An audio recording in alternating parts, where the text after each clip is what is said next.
السلام عليكم ورحمة الله وبركاته. معكم محمد فيجو قناة الزمالكاوي. اللهم صل وسلم وبارك وزد على سيدنا محمد وعلى آله وصحبه أجمعين. بسم الله الرحمن الرحيم. وفيديو جديد ادعوا لإخواتنا ربنا ينصرهم يا رب العالمين. الزمالك بيتعادل 0-0 مع المقاولين العرب في الجولة التانية من الدوري المصري.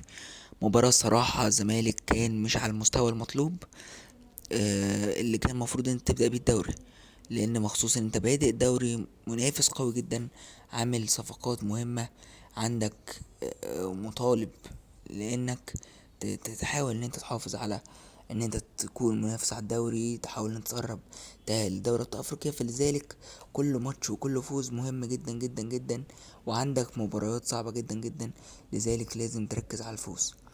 لذلك احنا اتكلمنا وقلنا كل ماتش لازم يكون تكون فيه فايز علشان يفرق معاك، ما تتعثرش في الماتشات السهله اللي زي فرقه مثلا المقاولين، مع كامل الاحترام ليهم.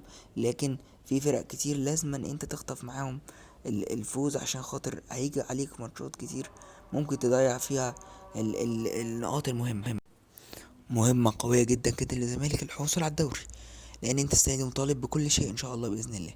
لذلك احنا بندعم الفرقه، ربنا يوفق ان شاء الله. عندهم ماتش دلوقتي بيلعبوا قدام مودرن سبورت، ربنا يوفق ان شاء الله قدام مودرن سبورت، ويكون مباراه مهمه جدا، فوز مهم ان شاء الله. ربنا يوفق ان شاء الله الفريق، ربنا يوفق المدرب. مش هتكلم كتير، ادوا لاخواتنا ربنا ينصرهم، نركز في اللي جاي، رساله تحفيز ودعم للعيبه. ربنا يوفقكم.